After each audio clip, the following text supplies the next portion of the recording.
কলা রুবেল বাল ফিরু ইন্সপেক্টর বরবাদের লগে বেয়াদবি করস তোর কলার গলা কোনোটাই থাকবো না।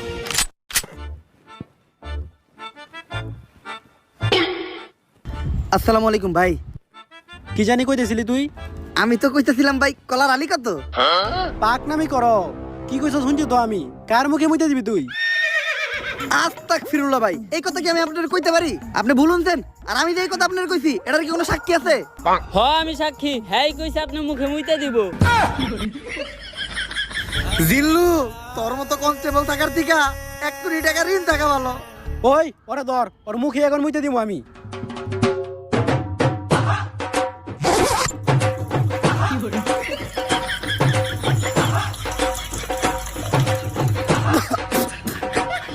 ভাই চেক আপ করায়েন, মেলানুনতা গ্যারান্টি আপনার জন্ডিস আছে। স্যার আমি আপনার কতবার কইছি যে সব জায়গায় যে চুল পাকনামি করেন না, দিছেন এখন মুখে মুইতা। জিল্লু যা হইছে হইছে, এটি যেন কেউ না জানে। তোর মুখ বন্ধ রাখার লেগা এই 100 টাকা নে। স্যার 100 টাকা হইব না, আরো 200 লাগবো।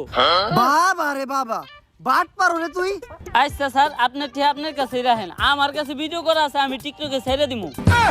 আরে জিল্লু ছোটখাটো বিষয় নিয়ে তুই কি লেগে রাগারাগি করস?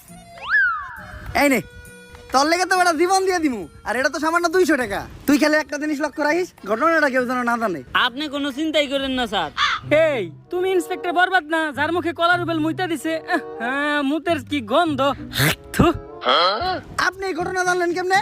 কে টিকটক থেকে দেখছি। এই ঘটনা তো টিকটকে পুরাই ভাইরাল।